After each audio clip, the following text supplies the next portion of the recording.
भैया बहन, शुभ प्रभात। आज की कक्षा में कक्षा एकादश के लिए मैंने आपके लिए कुछ अभ्यास हेतु गद्यांश और पद्यांश की पंक्तियाँ आपके सामने में प्रस्तुत कर रहा हूँ। सर्वप्रथम गद्यांश लेकर मैं आपके सामने में प्रस्तुत हूँ। ये गद्यांश नमक का दारोगा पाठ से उद्धृत है।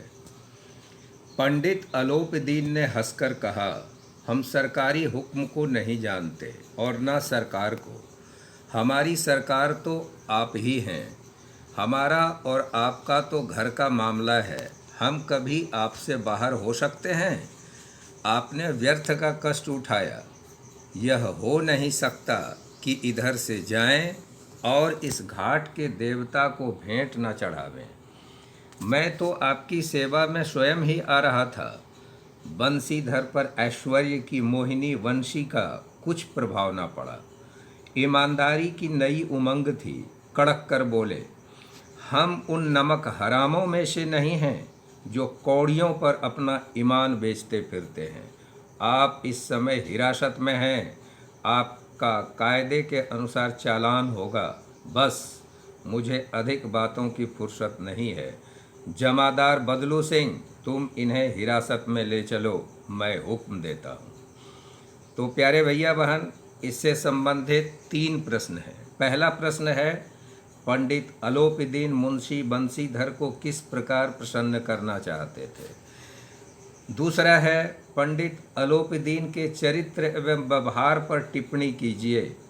और तीसरा प्रश्न है, बंसीधर का अलोपदीन के प्रति व्यवहार कैसा था। तो प्रत्येक प्रश्न 2-2 मार्क्स के हैं। आपको ये गद्यांश पढ़कर इन तीनों प्रश्नों के हल ढूंढने हैं। अब मैं कबीर के पद का एक काव्यांश आपके सामने में प्रस्तुत कर रहा हूँ और उससे जो भी संबंधित प्रश्न होंगे उसको आप जरूर हल करेंगे, ऐसी अपेक्षा है। हम तो एक एक करी जाना, दोई कहे तिन्ही को दो जग जिन नाहिन पहचाना। एकै पवन एक ही पानी, एकै ज्योति समाना।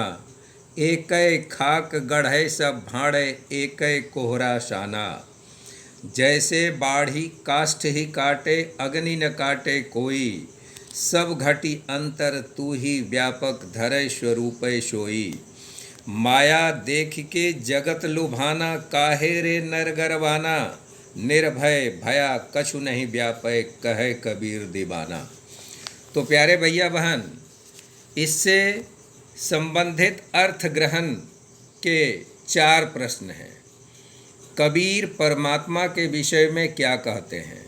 दूसरा प्रश्न है, संसार नश्वर है परंतु आत्मा अमर है, पंक्ति से क्या अभिप्राय है। तीसरा प्रश्न है, कबीर ने किन उदाहरणों द्वारा सिद्ध किया है कि संसार में एक ही सत्ता है। और चौथा प्रश्न है, कवि मनुष्य को किन दोषों से बचाने की चेतावनी देता है। तो ये अर्थ ग्रहण संबंधी प्रश्नोत्तर थे। अब मैं सौंदर्य संबंधी कुछ प्रश्नोत्तर आपके सामने में रख रहा हूँ। सौंदर्य बोध से संबंधित प्रश्न है, निम्न काव्य पंक्तियों में निहित भाव सौंदर्य को स्पष्ट कीजिए। हम तो एक एक करी जाना, दोई कहे तिन्ही को दो जग जिन नाहिन पहचाना। दूसरा है, प्रस्तुत काव्यांश की अलंकार योजना पर टिप्पणी कीजिए।